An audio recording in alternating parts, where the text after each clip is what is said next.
church poll. Raise your hand if you watched Meg grow up in this church. Look at all your old friends. Look at that, Meg. For those of you who are maybe a little bit newer to the church, Meg did grow up in our church during the time that her father, Dr. Norman McCrummen, was our pastor. We enjoyed Norman and Nancy and Meg very much. So happy to have Meg back for our second engagement with her in our summer series. And thank you, Meg, for agreeing to do that. Meg kind of left us in 2007 when she graduated from high school and went off to the University of Alabama to do her undergraduate work. Since then, she's earned a master's in art history at Tulane and is still currently working on her PhD in art history and society at Tulane. She tells me that she has actually finished the first draft of her dissertation. So congratulations, Meg. We know you're fast on your way there. She has been for over a year now the director of the History Museum of Mobile and doing a wonderful job down there. And they are open. I encourage you to visit, as is Fort Condy. These would be two areas you could visit and socially distance and have a wonderful period of time away from the many walls of your house. So Meg is going to talk to us today along with our theme, Seasons in Paint, she has entitled it, The Passage of Time, Impressionistic and Post-Impressionistic Painting. So welcome, Meg, and thank you for agreeing to do this. Well, thank you, and it's so good to be here, so good to see so many familiar faces and names, and as I'm just kind of flipping through and seeing people who have joined, so good to see so many of you, and thank you so much for the invitation to come back. And this is a subject that is kind of, when we're talking about Impressionism, Post-Impressionism, this is something I really enjoy talking about. So thank you so much. Let me start by working on getting my screen shared. And so if you will bear with me for just a second. Now,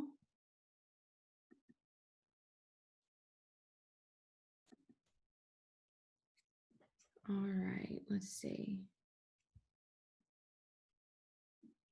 Okay, we've got everyone there. Oh, there we go. All right, if you give me just a second. The screen share function is new for me.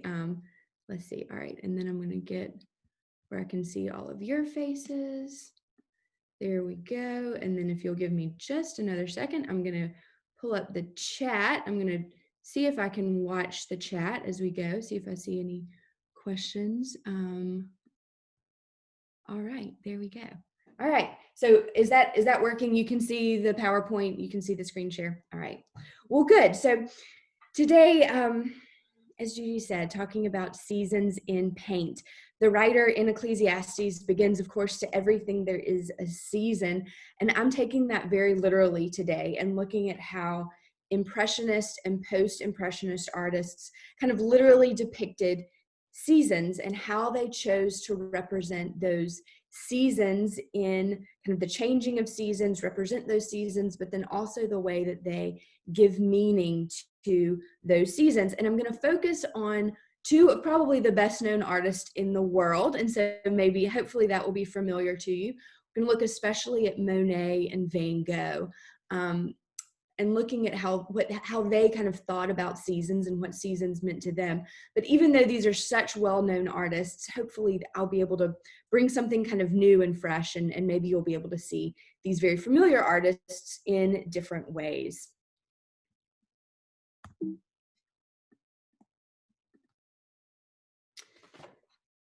So again, I kind of imagine a number of you may be familiar with the Impressionist movement in general. This is at the end of the 19th century. It's centered around Paris. It's one of the best known art movements.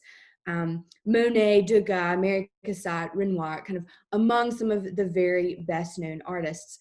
And a lot of Impressionism centers around a concern with modern life, right?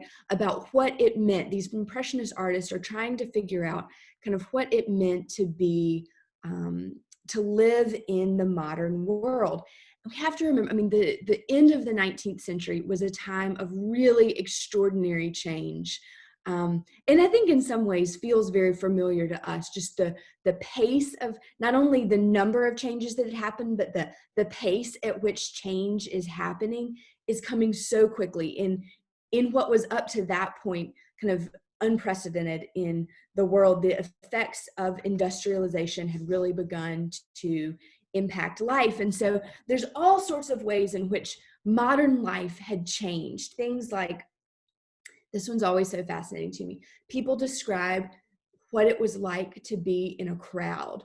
And you think that really until the end of the 19th century, people had never before been in large crowds of complete strangers. That was something that was new, kind of largely in the human experience, like being in a train car with strangers. You know, before you would kind of grow up around the same people, and in particularly in an agricultural economy, you know, this experience of being in the city as cities grow, packed in with strangers, it was very disconcerting.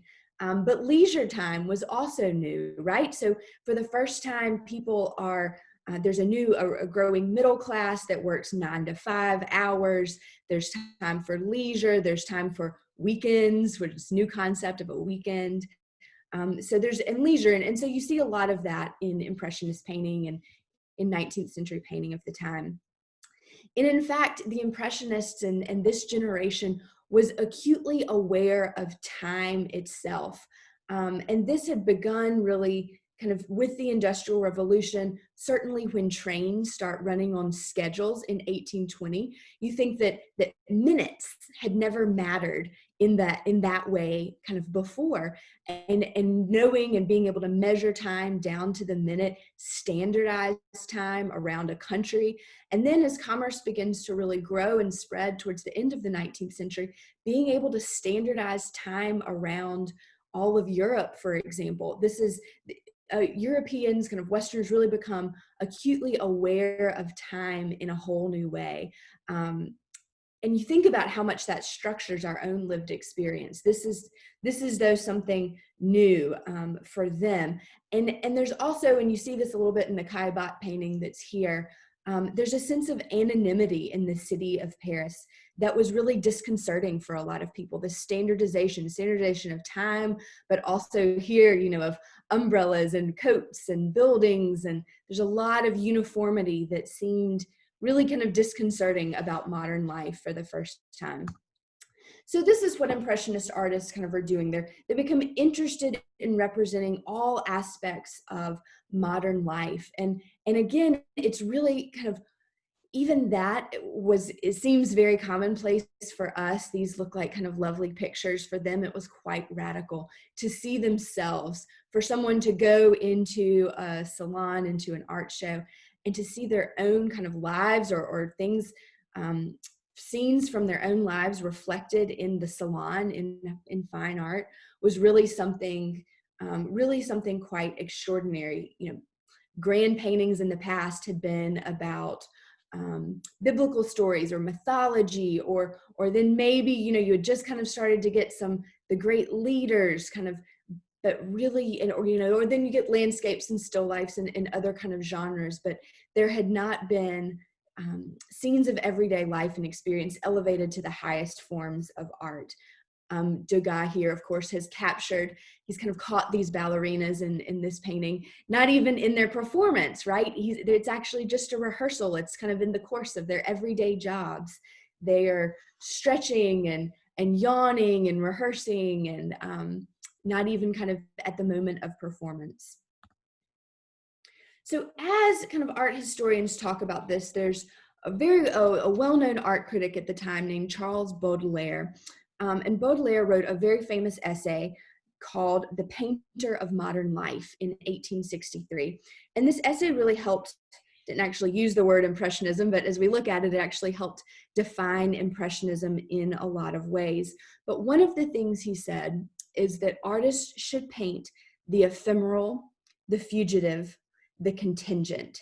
that is this thing that I'm talking about. The way that things are always changing, that things are fleeing so quickly, one to the next.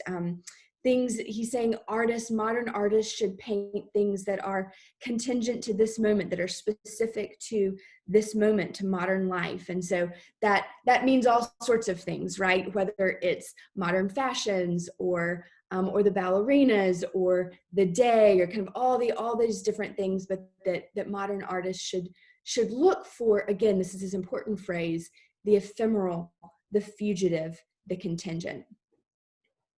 Sort of as a side note, this is, just sort of interesting. This is one of the reasons for this loose, open brushwork that we associate with Impressionism. So Impressionism, you kind of recognize it by those really quick brush strokes, and that kind of unfinished brushwork seemed appropriate for capturing this modern world, right? That was unstable and insubstantial. It wasn't carefully finished with a high polish, like you might think of Renaissance or Baroque or even Romantic paintings kind of before. It's quick. It's kind of just as unstable and in flux as the modern world felt capable of capturing that fleeting moment. And then, of course, practically also allowed artists to work more quickly, to at least in theory, kind of capture those fleeting moments more in that moment, instead of working on one painting for months and months or even years. Okay, so artists are taking this idea, this ephemeral, the fugitive, the contingent, applying it to modern life in Paris. But there's another way that they apply it to the modern world too, and that is in landscape painting. And so this idea of the ephemeral, the fugitive, the contingent gets applied to landscapes, gets applied to nature, and especially with Monet. Really think about that with Monet. And so Monet is always interested in the changing effects of the seasons. So I'm going to talk about this landscape painting for a minute, and then I'm going to bring it back around to modern life and kind of this modern city life that I've just been talking about. So that's going to come back around. But I do want to talk about these landscapes and kind of how Monet thought about seasons, about the effects of light and atmosphere, and about how quickly those things change, right? The ephemeral moment of a sunrise here. If you've ever watched a sunset, you can see that sun slipping away. It happens so quickly. It's fugitive. And so to do this, and so then in order to paint the different seasons, to enjoy these different times of day, to look at light and atmosphere, he would often paint the same subject at different times of day, right? This is maybe what you know about Monet. And so here he has taken these haystacks. This is from a series he did in the 1890s, and has observed them at different times of day. And so the haystacks stay the same, but you can see just those subtle differences in light, in color, that represent those different times of day, changes in season, in atmosphere. One of the most famous examples of such observations of light is his series at the Rouen Cathedral. And these are so remarkable. And when I'm in a classroom, when I'm teaching this series in a classroom, I always turn off all the lights and just have the classroom really quiet and kind of scroll through some of these paintings. And so that's what I'm going to do. And so I'm glad it looks like most of you can see the screen share. And so if anyone's here without video, this is just going to be a minute, but I'm just going to take a minute and just want you to kind of enjoy and appreciate and take in all the different variations of this Rouen Cathedral.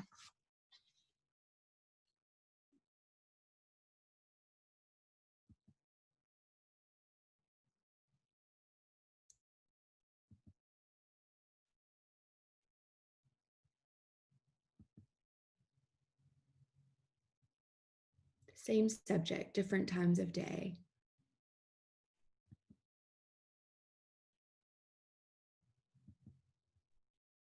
Again and again and again, he paints it.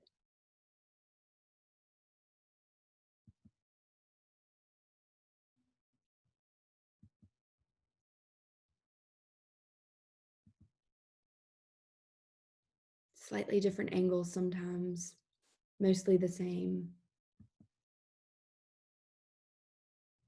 this enormous, visually dazzling variety.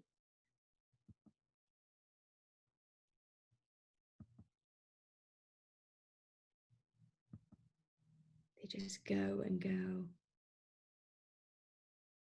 You might imagine what time of day this might be, what season, what condition he's painting this in.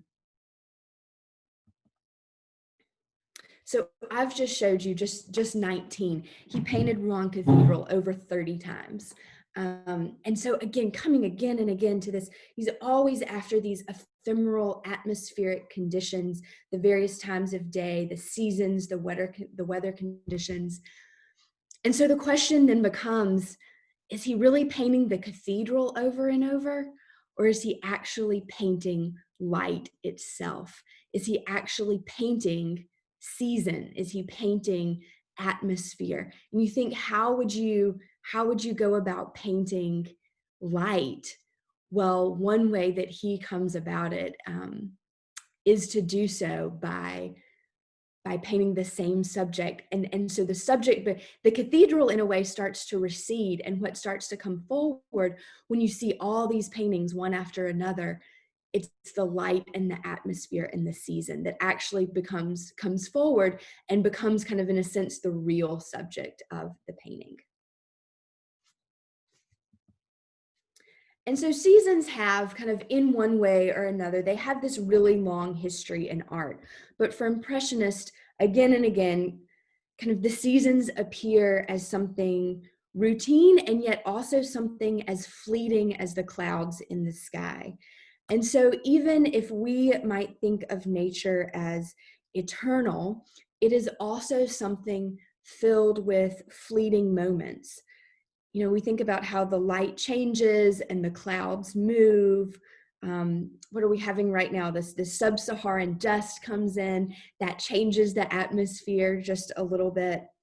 The sun rises in just a very slightly different position every day. So no two moments in nature are ever exactly alike. And so you might observe a scene, you might think when you're observing a scene, that you will never again stop, and kind of that scene will never again be just exactly the same.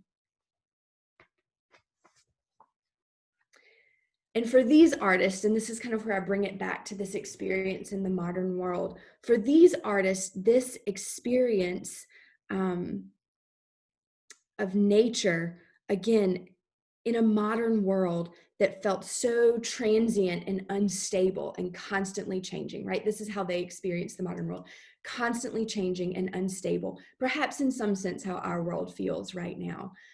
For these artists, this shifting nature of light and atmosphere, the transience and instability of light kind of resonated deeply with them, with their own experience of life in the city, of life in the modern world.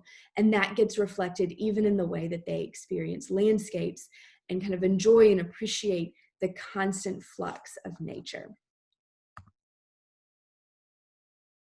All right, so I'm going to shift towards another view of seasons found in some post-impressionist work and look at just a couple Van Gogh paintings. So post-impressionism is an umbrella term. It's a bit of a misnomer, really, but it encompasses lots of artistic movements, all sorts of movements and ideas, people that responded to Impressionism. And Van Gogh is, sometimes it's called Neo-Impressionism, lots of different things that kind of get sucked up under that post-impressionism term. Van Gogh is one of those artists. He knew the Impressionists. He worked very, very briefly in their style, and then went on to develop his own styles, kind of different ideas about what painting was supposed to represent.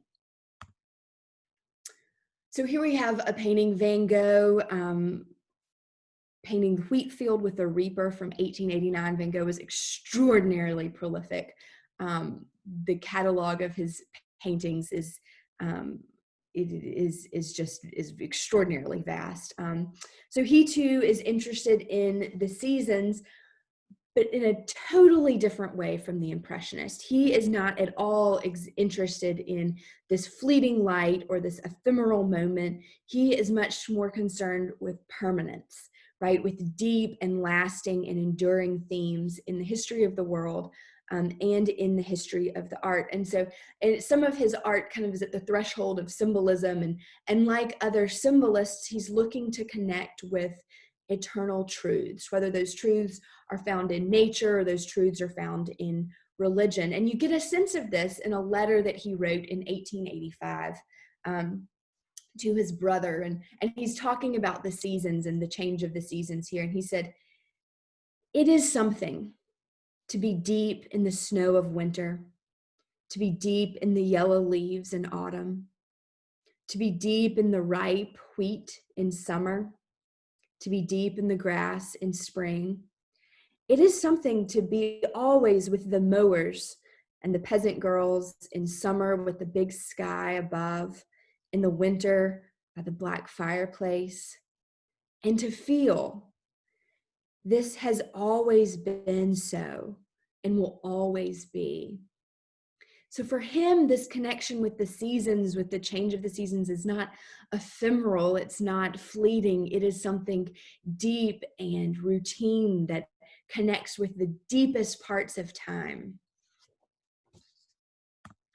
One of his particularly poignant images is that of the sower, depicts a man sowing seeds. And of course, kind of pairing these two images that I've just shown you, we see, as the writer in Ecclesiastes says, a time to plant here, the sowing, and then a time to harvest. And here, of course, you see the small man who's reaping the harvest there, kind of if you see him in the middle left of the canvas. And then, of course, here you have the sower. This image of sowing has powerful symbolism for Van Gogh, and he paints this figure a number of times, kind of this figure of the sower. And one of the amazing things just about this canvas itself, about just the physicality of the painting, this is a real detail shot. It's the way that his paintings have used kind of these thick dimensional brush strokes. You can see how the paint, you can see, actually it's so thick, you can see how it's casting a shadow. When this photograph of the painting was taken, there's actually a shadow from how thick the brush strokes are. And art historians talk about this as an analogy to the manual work of the figures that he's painting. So in the same way that this sower is doing this kind of physically intense, laborious work of sowing the seeds, that's reflected in the way that Van Gogh is thickly kind of applying the paint on the canvas, and the manual energy and the physical trace that leaves of where his hand moved across the canvas, that there's kind of an analogy between those two very physical aspects of work. Another painting of the sower, really a remarkable canvas here. In this version of the sower, the man is much closer to the picture plane, right? He's much closer to us.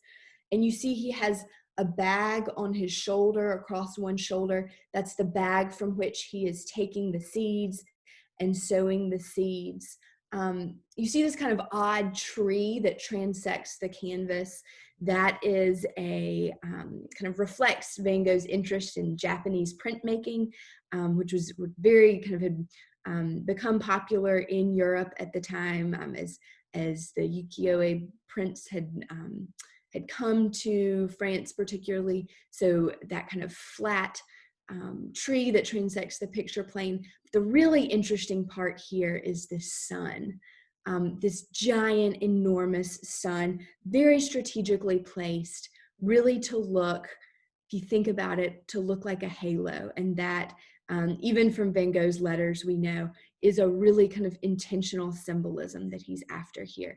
So the sun itself having, of course, all sorts of symbolism of life-giving and, down through the ages, but then kind of duplicated then with the symbol of a halo. And so the sower then becomes this holy figure in a way, right? This figure with a halo, but that's brought into nature, right? And so kind of that religious symbolism brought into the realm of nature. Also so many, I mean, I think, of course, I would imagine, there's not direct evidence of this. I would imagine that Van Gogh may have even been actually thinking about this very passage in Ecclesiastes. Van Gogh had a very fraught relationship with religion, but had very intensely studied scriptures, certainly knew the symbolism. He actually worked as a priest for a few years in his very early life. But I think what Van Gogh is really after here is searching for a modern spirituality, searching for sacred symbols. He says he wanted his paintings to serve the same end of consolation, that his paintings would console the viewers in the same way that faith might console viewers. So speaking this language of modern art, and fusing kind of these ideas of nature and religion. So as I said, Van Gogh had actually kind of very briefly been a priest, and is always searching for these sacred symbols. In a letter he wrote to a fellow painter, he says that he was beset as he worked in the fields and worked alongside kind of some of his time in southern France. As he worked alongside other artists, he was beset by, he said, memories of the past, and I love this, and a longing for the infinite, of which the sower and the sheaf are symbols. So he's really looking for kind of some of this eternal symbolism, this longing for the infinite, the ability to evoke the immaterial infinity that related all individuals to an eternal, sacred wholeness beyond the self. And he has combined that here, this kind of longing for the infinite, combined with the temporal, with the physical reality of sowing seeds in a daily life, in a daily way, and painting paintings that we see in that thick brushwork that's applied. And so the physical and the immaterial, the present moment and the eternal, all of these kind of found in this very seasonal image of the sower. So there we have it. Kind of two really different views of seasons from Impressionism and Post-Impressionism. So I'm going to stop the screen share. I'm happy to jump back in if we wanted to look at anything in particular, but I think that's it. All right. If there are any questions, anyone has any thoughts or questions, I'd be happy to answer them. Y'all remember to turn your microphone on, or if you would be more comfortable typing your questions in to the into the chat, you can. Just for me, one of the things that jumps out that when you were talking about Monet and the Cathedral series there, and you asked, how do you paint light, right? How do you which gives us the ability to see in itself, right? How do you paint this eternal existence of light? And then that I think the first Van Gogh of the sower that you showed us, and I didn't see it the first time, but when you circled back, I guess my brain was looking down at more of the field, but then to look up and see the just as much detail in the rays of sun coming out. I mean, you think about that difference. Whereas in that Monet series, we're seeing what light does, right? We're seeing the reflection or the effect of it changing on the cathedral base, but to see light presented in the sky in and of itself, that was pretty interesting, and I don't know, that dichotomy of so sorry, that's not really a question, just that's a thought. That's absolutely fascinating, kind of, and again that kind of like the physical versus the ephemeral, and the kind of juxtaposition, but the way that light kind of does bathe everything, and yet is something that is kind of, even in the same way that the kind of nature and the seasons and these things come and pass, like you can't, and time even, it's like, what is time exactly? Kind of understanding, we know it's all around us, we experience it, we live by light, but kind of actually quantify it, but yet it is ephemeral, and it doesn't have a physical presence, and yet it illuminates all physical things. You know, there's kind of that push and pull between kind of understanding these things.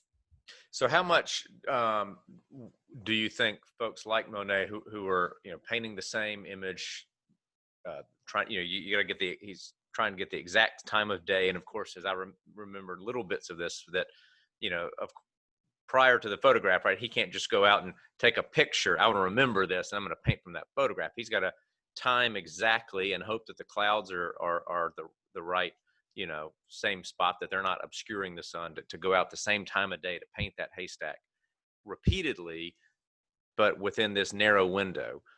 So how much of that approach to being able to paint with that particularity depended on this regulation of time? You were talking about the down to the minute, right? Because of the train systems and other reasons. So, I mean, is that a place where you see, you know, the technology, in a sense, of being able to measure time down to the minute?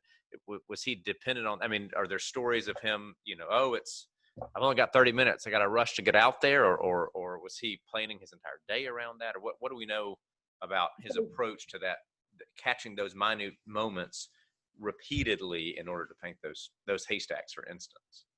So he would paint extraordinarily quickly. And this is one of the things that, you know, accounts for the type of brushwork.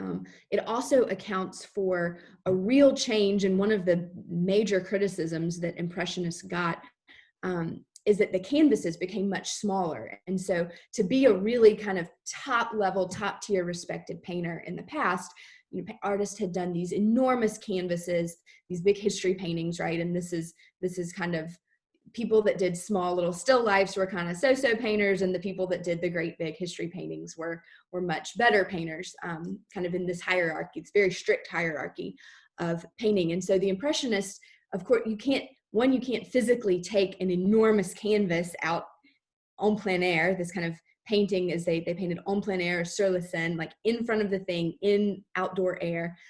So the canvas size gets a lot smaller, and he's painting extraordinarily quickly.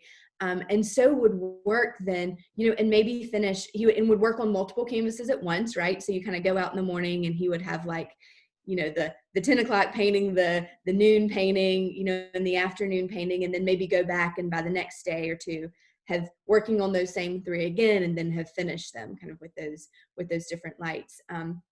Both with him and with Van Gogh, there's a lot of, and Van Gogh wrote so many letters, so we have so many of kind of those written sources that allow us to understand his process and kind of what this looked like. They're always fighting the weather and the elements and that sort of thing. But Monet also, kind of to this about time and even train schedules, Monet painted a lot of trains as well. And so you definitely see him aware and attentive to those, that kind of aspect of modern life. But when he paints trains, he painted the Gare Saint-Lazare, the Saint-Lazare train station a number of times. What he actually paints, or kind of the you know, clearly where he's interested is even in the trains, these big, heavy, you know, metal trains, it's in like the ephemeral smoke that kind of dissolves, you know, the steam that comes and kind of dissolves everything around it into smoke and into steam. The other interesting thing, kind of in terms of light and what was going on in the late 19th century, and you don't see this in kind of these two artists as much, but in some other post-impressionists, if anyone's familiar with the technique, the pointillism, right, of the big famous painting is the Sunday on the Grand Jatte, that by Seurat, where you have, oh, here we go. This is like Seurat's painting, where you have this pointillism, right, with these tiny little dots. What he is actually interested in are this new scientific understanding of how light works in the eyes. And so scientists are just coming to understand actually how eyes perceive light and color and how that biologically works. And so they take some of those scientific theories and they're working to create, actually kind of in the way that he's working to apply these dots as kind of pure dots of color beside each other, to actually try to create a reaction in the eyes that almost makes it more vibrant and kind of vibrates the color within the eyes, to kind of oversimplify it. But so really kind of engaging with a new scientific understanding of time, of all sorts of different, of kind of biology and light and eyesight, in all of their work.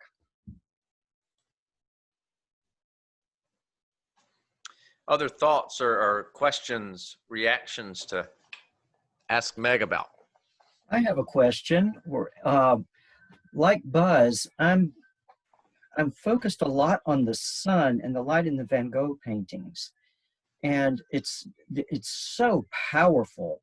And you've got the physicality of the sewing going on with this incredible energy of the sun.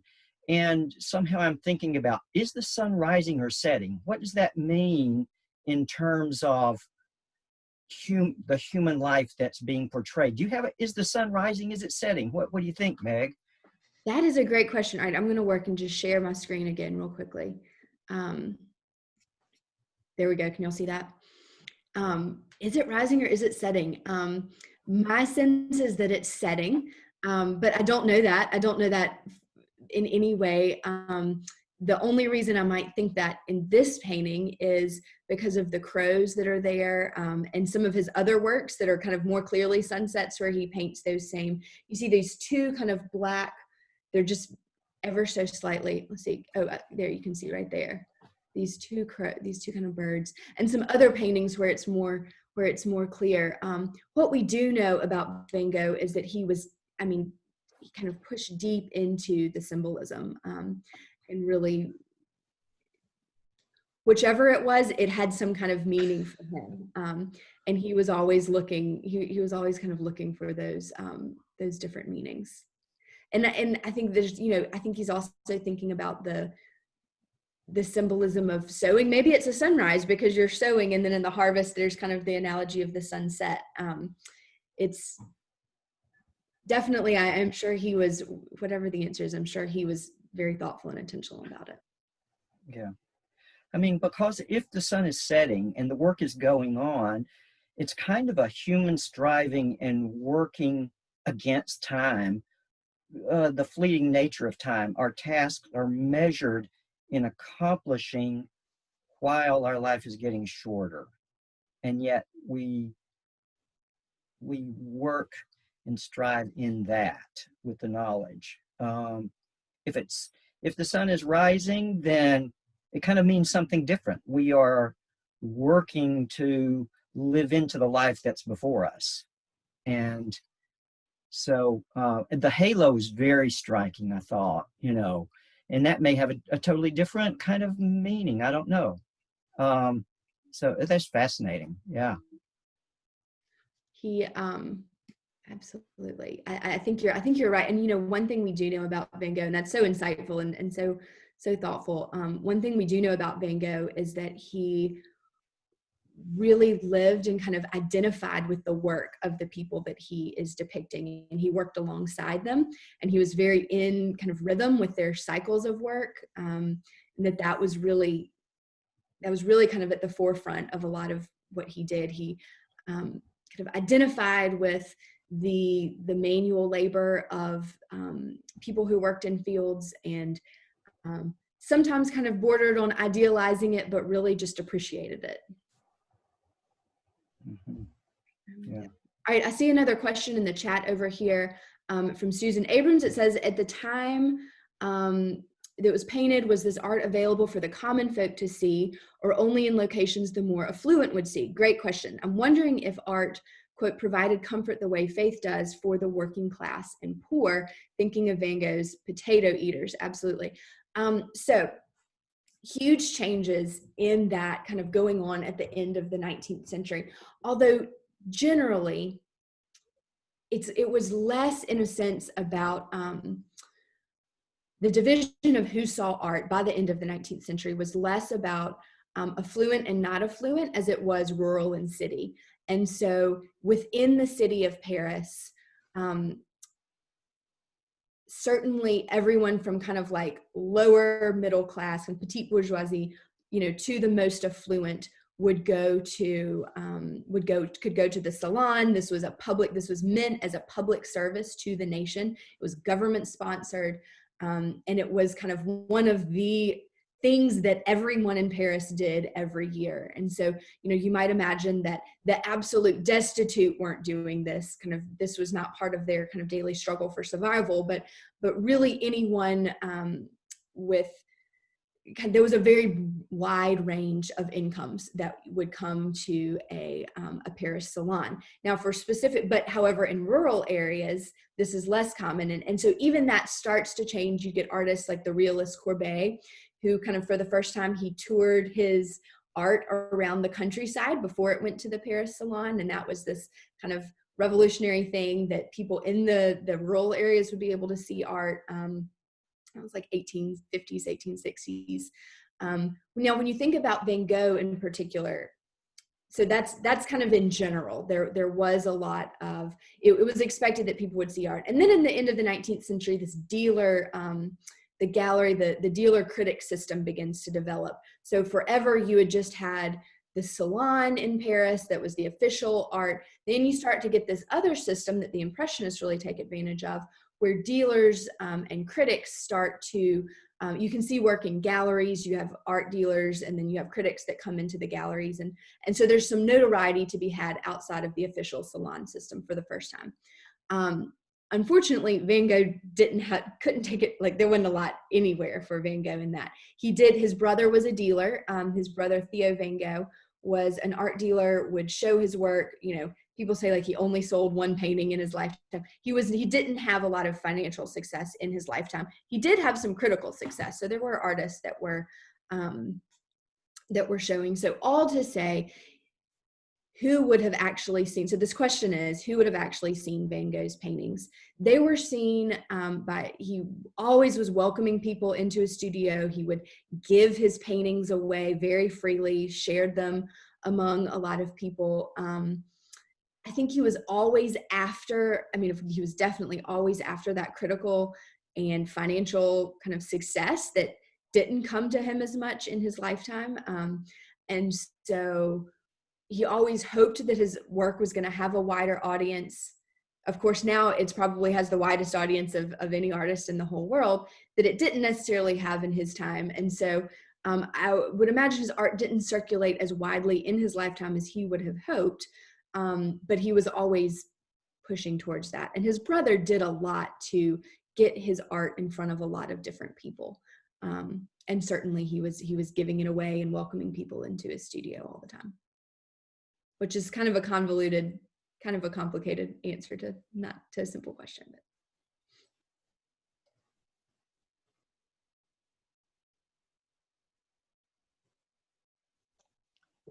When I hear about Monet's use or attempts to capture light, I can't help but it keeps coming back in my head, the song or the lyric.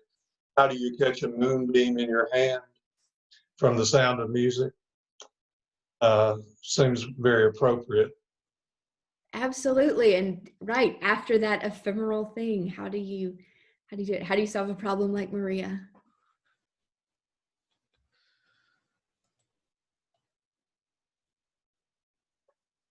And Buzz, you mentioned photography too. This is a moment, the camera has been invented a couple decades before. And so kind of understanding light, that's a fascinating kind of how early photography influenced painting, but kind of understanding, it created new understandings in light too, and how you kind of can capture different things.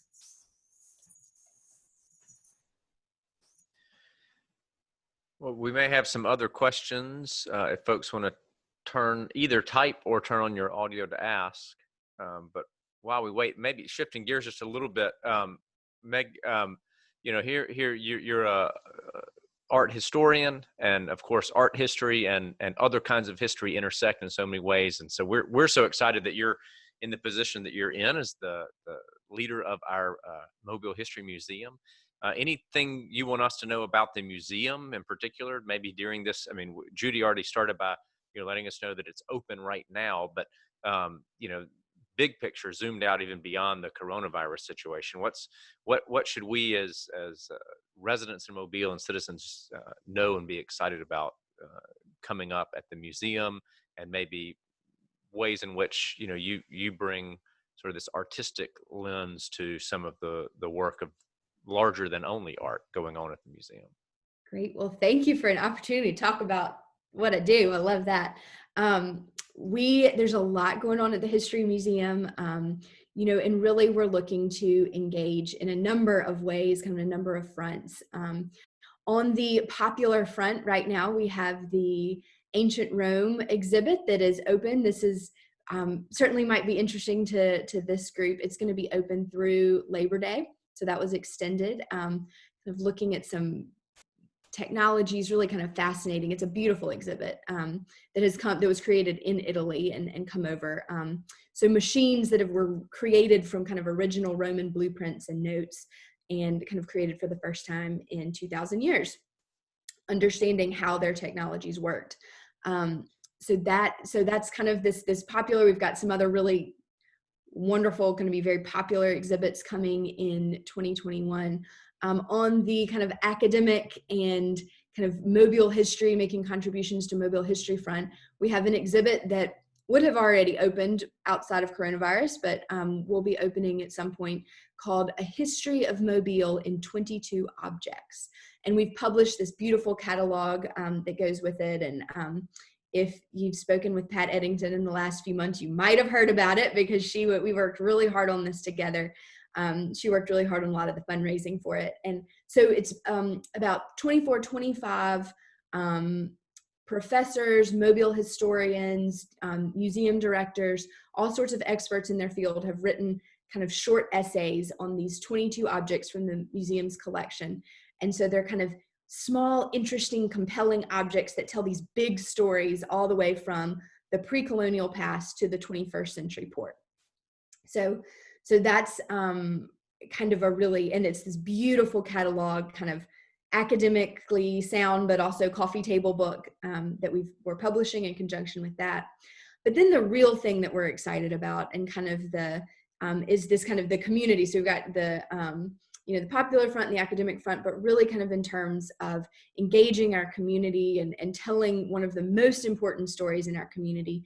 And that is that the History Museum is curating an exhibit on the Clotilda in Africatown. And so it was all announced like 3 days before coronavirus and got totally covered up by coronavirus. But the city and the county are actually building a small museum, called Africatown Heritage House, a space for this exhibit to go in Africatown, right beside the Mobile County Training School.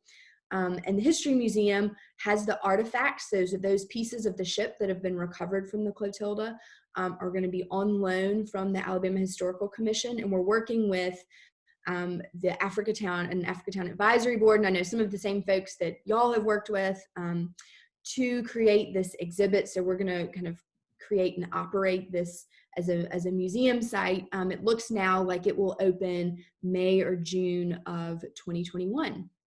So the building is in the process. They're bidding out some of the, what they need to bid out to start the construction on the building. So that is really exciting, and obviously such an important story to tell, and such a privilege to be part of that as we're kind of thoughtfully navigate that. But that's kind of really the exciting thing on our horizon. And one little connection for folks too, I mean, in addition to, of course, what Meg said and some of our work we've been doing in developing partnerships in Africatown, but more particular to those objects that tell the history of Mobile, the book that Meg was talking about. I may be wrong, but I'm pretty sure one of those objects that displays the azalea, I think, is glass art created by our member, Matthew Patterson, in the glass department at South Alabama. So some of you have heard Matthew speak at our in our Faith in the Art series. His wife, Amy, is going to be one of our speakers later in the summer. She's in the writing program there, but then we've taken some tours to see Matthew's art at studio at work. So you can see one of our own featured in that collection as well. Yes, absolutely. He did a great sculpture, we said, okay, we need something, this kind of history of the azaleas, maybe it's for some degree for us, but really for, tremendous way for previous generations, has been so kind of central to this Mobile identity. We need something. And there was a lot of struggle in the book. We're like, we need some like levity too. A lot of, wars and oppression, and that's sort of, we wanted something kind of beautiful. And so he created this azalea city sculpture of metal and glass that's really, really wonderful, a beautiful part of the exhibit. So I'm hoping that it may open in September, so you'll have to come see that. We're also free the first Sunday of each month. So welcome to come. And right now you can totally social distance at the History Museum, especially on a weekday.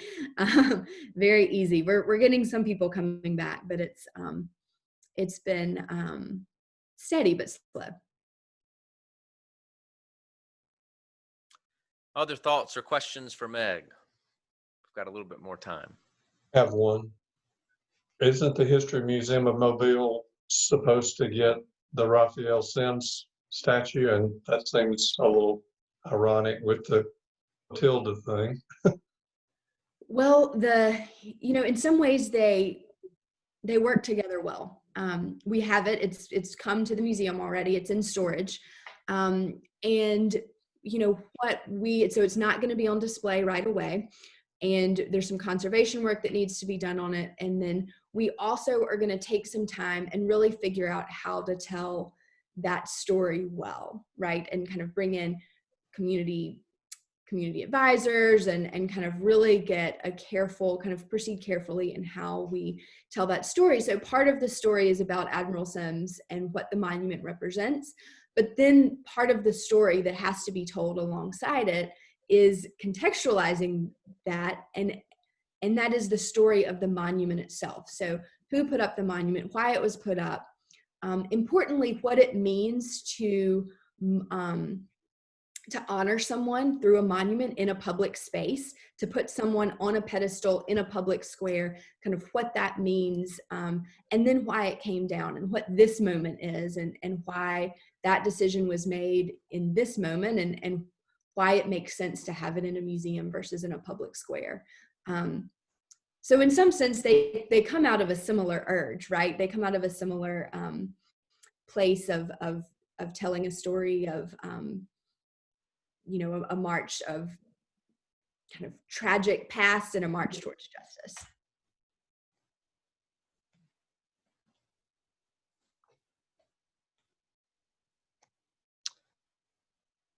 Well, Meg, we certainly appreciate you being with us again. 2 summers in a row. This has been great. We are very fortunate to have you here in our community, to have you leading in our community, especially helping to do exactly what you just said at the end about that Raphael Sims statue is I think, right, that's what the museum is here for all the objects that are there and for all the exhibits, right? It's to contextualize, to share the story, to teach. Sorry, in the chat, Cheryl Hall is complimenting you in French, so she knows you're getting it. So we really appreciate that. That's one of the things, as rooted in our Reformed tradition, of course, is the study of Scripture. That's not just lifting things out of context, but is paying attention to the deep history, the story. What's at work in this text, and what's at work around this text, and how does this Word of God continue to speak to us? I think for a while I'm going to be wrestling in my head with this juxtaposition that you've shown of in the 2 sets of time that we looked at with artists, right? Is that I think what Scripture does is both invite us to, of course, like the Van Gogh ideals, to tap into the eternal, right? To tap into the timelessness of truth and love and peace and justice. And yet also to pay attention to the particular moment, right? Jesus doesn't walk around saying, in such a big sweeping, everybody always pay attention to this grand eternal thing of God. He's also honing in on individual people and their particular stories and their particular needs and particular pains and hungers. And so that fleeting and even fugitive, and that eternal and so strong that it's casting shadow, that holding those two together, because I think we find both represented in Scripture. It's not an either or, but as often it's a both and. So thank you for giving us that other lens through which to glimpse these the eternal and the present at the same time. We're going to close with a word of prayer, and then if just a reminder, Judy's got an announcement as well.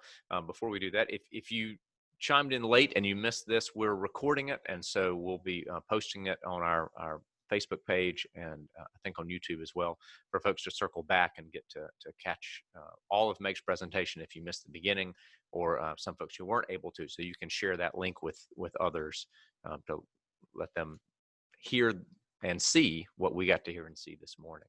Judy, you had an announcement.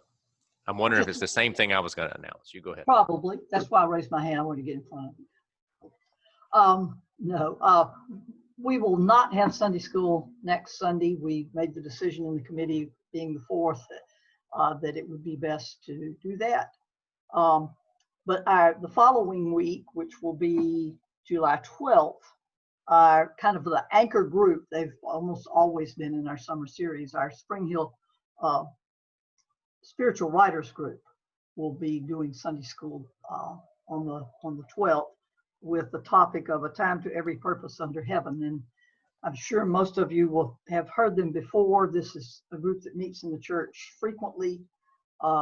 They've always been uplifting and inspiring, and we never know what each individual is going to present in their essay. I know, where's Nancy Adams? Are you still in here, Nancy?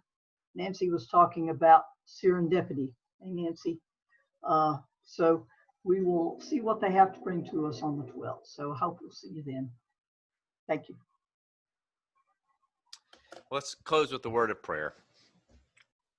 Gracious God, we give you thanks as you sit enthroned beyond the reach of time, and yet you reach into our moments. Your eternal is made present with us. We give you thanks that you have given us a sense of the past, the present, and the future, that you have taught us to count our days, that we might grow wise and humble and grateful for the gift of life. We give you thanks for those who have gone before us to show us the way, and those who will follow after us. We give you thanks, O God, for artists, for musicians, for poets, for creators who reflect your creating love for the world. Be with us this morning as we prepare to worship you in spirit and in truth. Keep us in your steadfast love. This we pray in the name of Christ, our risen Lord. Amen. One final brief reminder that our worship service today at 10:30 includes the sacrament of the Lord's Supper. So if you need to spend the next 30 minutes or 22 minutes scrambling to make sure you've got bread and wine or juice ready so you can fully participate, now's the time. And we'll see those of you who are not in high risk categories and feel comfortable doing so. We'll see you tonight at 7 o'clock for our outdoor evening Vesper service. Bye, everybody, and thank you again, Meg. Thanks, Meg. Bye.